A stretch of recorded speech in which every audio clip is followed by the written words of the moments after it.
Bismillahirrahmanirrahim. Assalamualaikum warahmatullahi wabarakatuh. Innal hamdalillah nahmaduhu wa nasta'inuhu wa nastaghfiruhu wa nastahdi wa na'udzu billahi min shururi anfusina wa min sayyiati a'malina. May yahdihillahu fala mudilla lahu wa may yudlil fala hadiya lahu. Asyhadu an la ilaha illallah wahdahu la syarika lahu wa asyhadu anna Muhammadan abduhu wa rasuluh. Allahumma salli wa sallim wa barik ala nabiyyina Muhammad wa ala alihi wa sahbihi ajma'in. Faqala Allah subhanahu wa ta'ala fi kitabihil karim, Ya ayyuhalladzina amanu attaqullaha haqqa tuqatih wa la tamutunna illa wa antum muslimun. Wa qala Allah subhanahu wa ta'ala aidan, wa qala rabbi shrah li sadri wa yassir li amri wahlul 'uqdatam min lisani yafqahu qawli. Allahumma ati nafsi taqwaha wa zakkiha anta khairu man zakkaha anta waliyuha wa maulaha. Alhamdulillah, pertama dan utama sekali kita merafakkan setinggi-tinggi kesyukuran kita ke hadrat Allah Subhanahu wa taala kerana diberikan kita nikmat iman dan Islam, diberikan kita kesihatan, diberikan kita peluang dan masa untuk terus kita melaksanakan ketakwaan kita kepada Allah Azza wa Jalla dengan kita mengabdikan segala kebaikan kita dan kita menjauhi segala larangan-larangan yang telah dimurkai oleh Allah Subhanahu wa taala. Ma'asyiral muslimin wa zumratal mu'minin rahimakumullah. Alhamdulillah, kita berkesempatan pada malam ini untuk terus bersama dalam kuliah online anjuran daripada pejabat Imam Masjid Al-Istiqamah dengan kuliah online yang dipanggil sebagai Pedoman Hati. Alhamdulillah, saya diberikan amanah pada malam ini untuk berkongsi serba sedikit ilmu. Mudah-mudahan Allah Subhanahu wa taala memberikan kemanfaatan buat diri saya dan juga pendengar dan yang melihat dan juga yang menonton. Alhamdulillah. Insya-Allah akan saya kongsikan daripada kitab Tadabbur Hikmah Hadis 40 daripada Imam An-Nawawi rahimahullah. Hadis yang akan dibacakan pada malam ini bertajuk Mohonlah kepada Allah Subhanahu wa taala. Hadis yang ke-24 yang tajuknya Mohonlah kepada Allah Subhanahu wa taala. Sebelum saya membaca hadis yang agak panjang lebar yang telah dikongsikan ataupun yang telah diriwayatkan oleh An Abi Dzar Al-Ghifari, sahabat Nabi SAW, yang telah pun dirawikan oleh Imam Muslim rahimahullah. Pertama dan utama sekali, kita selaku ibadur Rahman di muka bumi Allah Subhanahu wa taala, yang mana kita boleh ambil hubung kait dengan tajuk pada malam ini yang akan dikongsikan adalah mohonlah kepada Allah Subhanahu wa taala. Jika kita lihat ataupun kita pernah membaca di lembaran Al-Quran Al-Karim, Allah Subhanahu wa taala telah merakamkan akan kata-katanya yang suci seperti yang telah kita maklum dalam surah Al-Baqarah ayat yang ke-186, yang mana firman Allah mengatakan, wa idza sa'alaka ibadi anni fa inni qarib ujibu da'watad da'i idza da'an falyastajibu li wal yu'minu bi la'allahum yarshudun. Sadaqallahul azim. Yang maksudnya, dan apabila hamba-hambaku bertanya kepadamu mengenai aku, maka beritahulah kepada mereka, sesungguhnya aku, yakni Allah Subhanahu wa taala, sentiasa hampir kepada mereka. Aku perkenankan permohonan orang yang berdoa apabila dia berdoa kepadaku.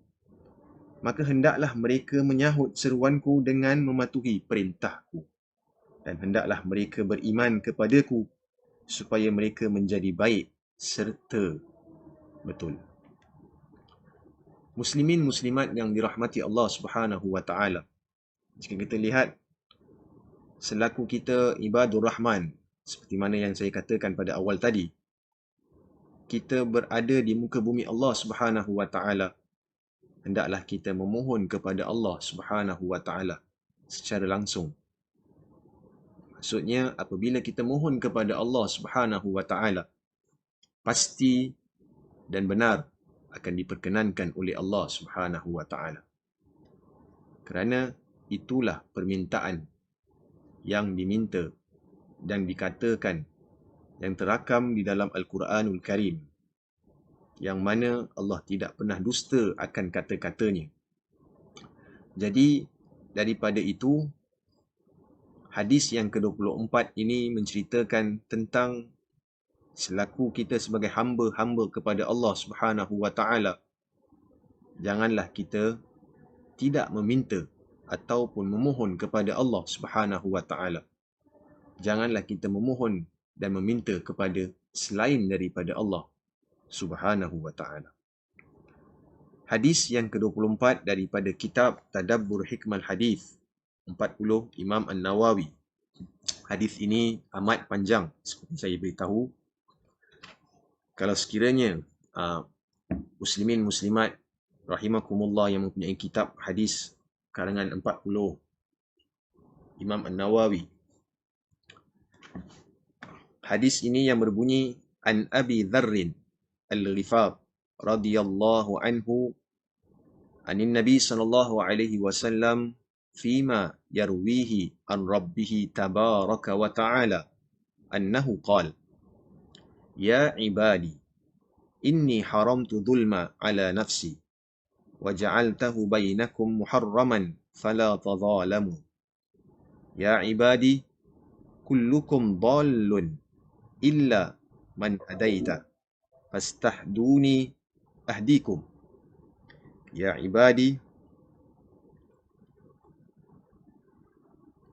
kullukum ja'iun illa man at'amtahu fastat'imuni ut'imkum ya ibadi kullukum 'arin illa man kasauta fastaksuni aksukum ya ibadi innakum tukhti'una bil-laili wan-nahar wa ana aghfirul dhunuba jami'an fastaghfiruni aghfir lakum ya ibadi innakum lan tablughu durri fatadurruni wa lan tablughu naf'i fatanfa'uni ya ibadi law anna awwalakum wa akhirakum wa insakum wa jinnakum kanu ala atqa qalbi rajulin wahidin minkum ma zada dhalika fi mulki syai'an ya ibadi law anna awwalakum wa akhirakum wa insakum wa jinnakum kanu ala afjaril qalbi rajulin wahidin minkum ma naqasa dhalika min mulki syai'an ya ibadi law anna awwalakum wa akhirakum wa insakum wa jinnakum qamu fi sa'idin wahidin fas'aluni fa'ataitu kulla wahidin mas'alatuhu ma naqatha dhalika mimma indi illa kama yankusul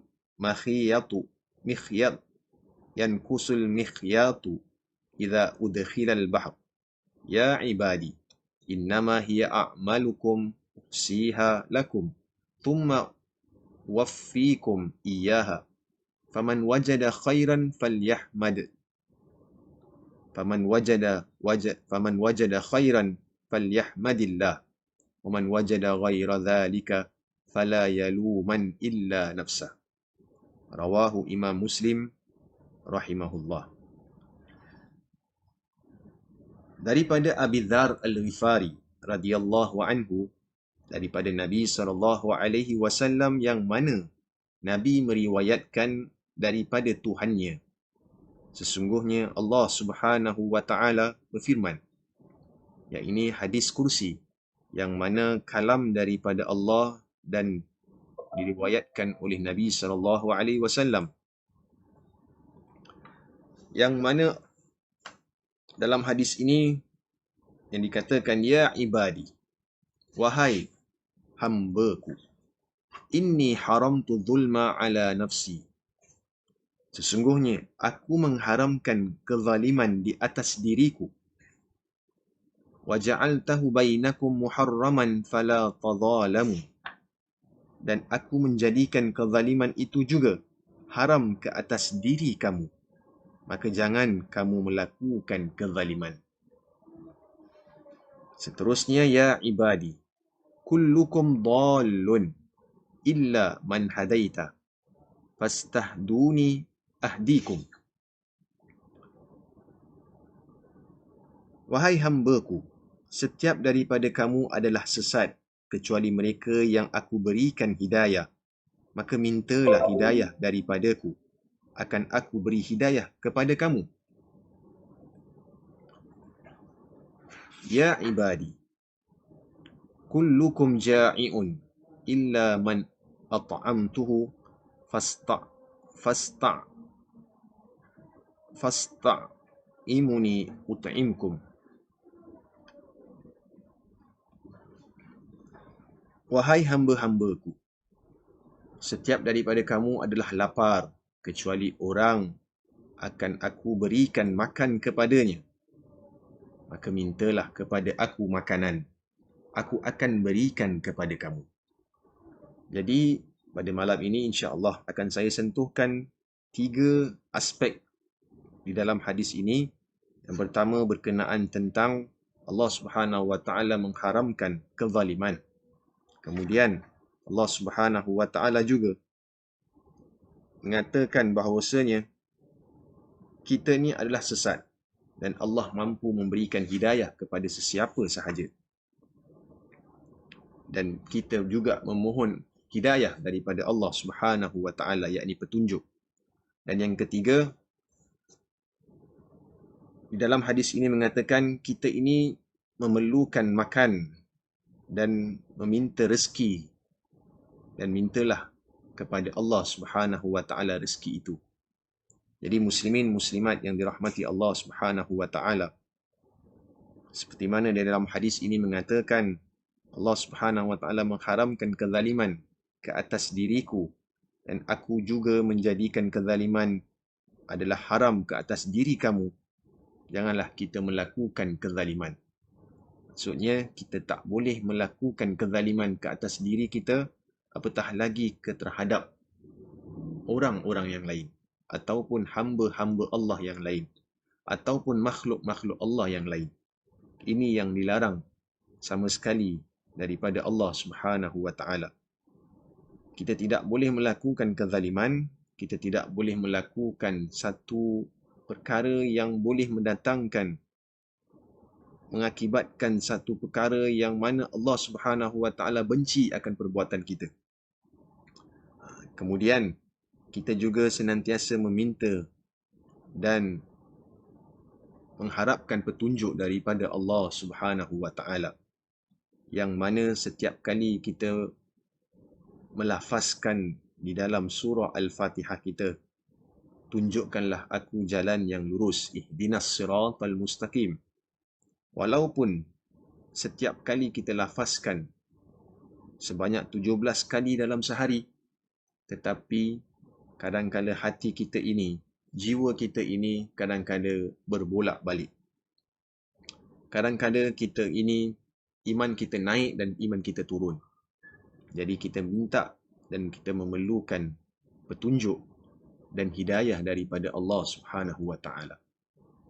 Kita tidak boleh mengatakan kepada seseorang itu, kamu ini bakal masuk ke dalam api neraka, kerana kita tidak tahu, mungkin esok, mungkin sebentar nanti, ataupun mungkin lusa, ataupun mungkin yang akan datang, hari-hari yang mendatang. dia diberikan hidayah daripada Allah Subhanahu wa taala.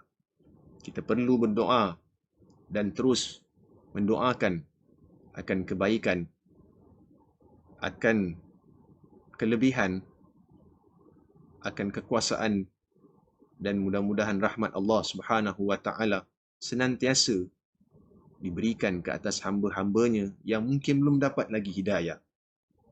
Dan kita juga sering melaksanakan pekerjaan kita seharian. Kita inginkan rezeki kita yang halalan tayyiban. Rezeki yang mana kita keluar daripada pagi sampai balik ke lewat malam. Kita perlukan untuk mencari sesuap nasi demi diri sendiri maupun keluarga. Jadi mintalah bantuan kepada Allah Subhanahu wa taala. Jangan sampai kita mencari rezeki, kita mendapat kemurkaan Allah Subhanahu wa taala yang mana kita tidak melaksanakan segala titah perintah Allah. Kita boleh melaksanakan pekerjaan, kita boleh melaksanakan apa jua yang kita inginkan. Tetapi apabila datang suruhan Allah, datang panggilan Allah, datang ajakan Allah, perlulah kita melaksanakan, iaitu solat pada awal waktunya. Jadi melaksanakan ibadah untuk kita mendapatkan keberkatan hidup kita. Keberkatan hidup bukan sahaja di dunia, tetapi juga kehidupan kita yang akan kekal abadi nanti di hari akhirat kelak. Dan insya-Allah akan saya kongsikan pada masa-masa yang akan datang, menghabiskan lagi beberapa perkara yang telah dinyatakan di dalam hadis yang ke-24 ini. Mudah-mudahan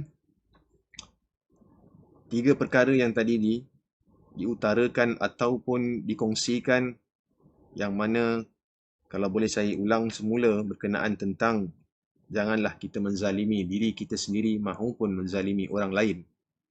Sesungguhnya ini adalah meminta kemurkaan Allah Subhanahu wa taala. Dan juga kita senantiasa meminta hidayah, petunjuk daripada Allah Subhanahu wa taala, a guidance from Allah Subhanahu wa taala daripada diri kita hari demi hari. Sesungguhnya itulah sebaik-baik orang yang bergelar manusia ataupun orang yang bergelar muslim. Minta bantuan Allah Subhanahu wa taala. Dan kemudian kita minta juga akan rezeki, kerana Allah Ar-Razzaq, dialah maha pemberi rezeki. Jadi segala-galanya, asbabnya kita bekerja, kita akan diberikan gaji dan sebagainya. Tetapi Allah Subhanahu wa taala lah yang akan memberikan segala-galanya. Seperti dalam firman Allah sebelum saya mengakhiri kuliah online kita pada malam ini. Allah Subhanahu wa taala mengatakan, "Wa may yattaqillah yaj'al lahu makhraja wa yarzuquhu min haitsu la yahtasib. Wa may yatawakkal 'ala Allah fa huwa hasbuh. Innallaha balighu amri. Qad ja'ala Allahu likulli syai'in qadra." Ayat yang biasa kita dengar, yang tak pernah kita lupa, dalam surah At-Talaq kalau tak silap saya. Dan ayat ini juga kita melabelkan sebagai ayat 1000 dinar. Jadi apabila kita bertawakal dan takut dan bertakwa sebenar-benarnya, pasti Allah akan kurniakan kita rezeki daripada pelusuk yang tanpa kita sedari. Dengan perlunya kita berserah kepada Allah Subhanahu wa taala. Jadi mudah-mudahan muslimin muslimat rahimakumullah, mudah-mudahan kita mendapat manfaat daripada kuliah online. Pedoman hati ini, mudah-mudahan hati kita senantiasa dicurahi dengan keimanan, ketakwaan, dan diberikan keberkatan kehidupan. Dan mudah-mudahan kita senantiasa sihat daripada segala pelbagai penyakit kecuali maut. Dan mudah-mudahan kita dapat bertemu lagi di masa-masa yang akan datang dalam penuh keimanan dan ketakwaan kepada Allah Subhanahu wa taala.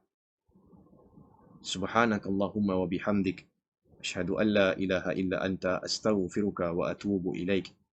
Wa sallallahu wa sallama ala nabiyyina Muhammad wa ala alihi wa sahbihi wa baraka wa sallam.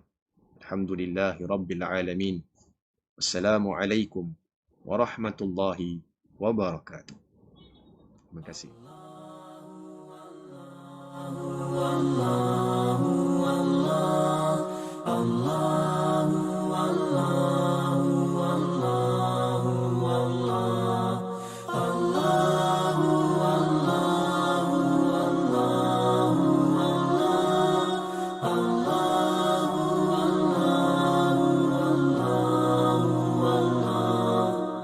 Allahu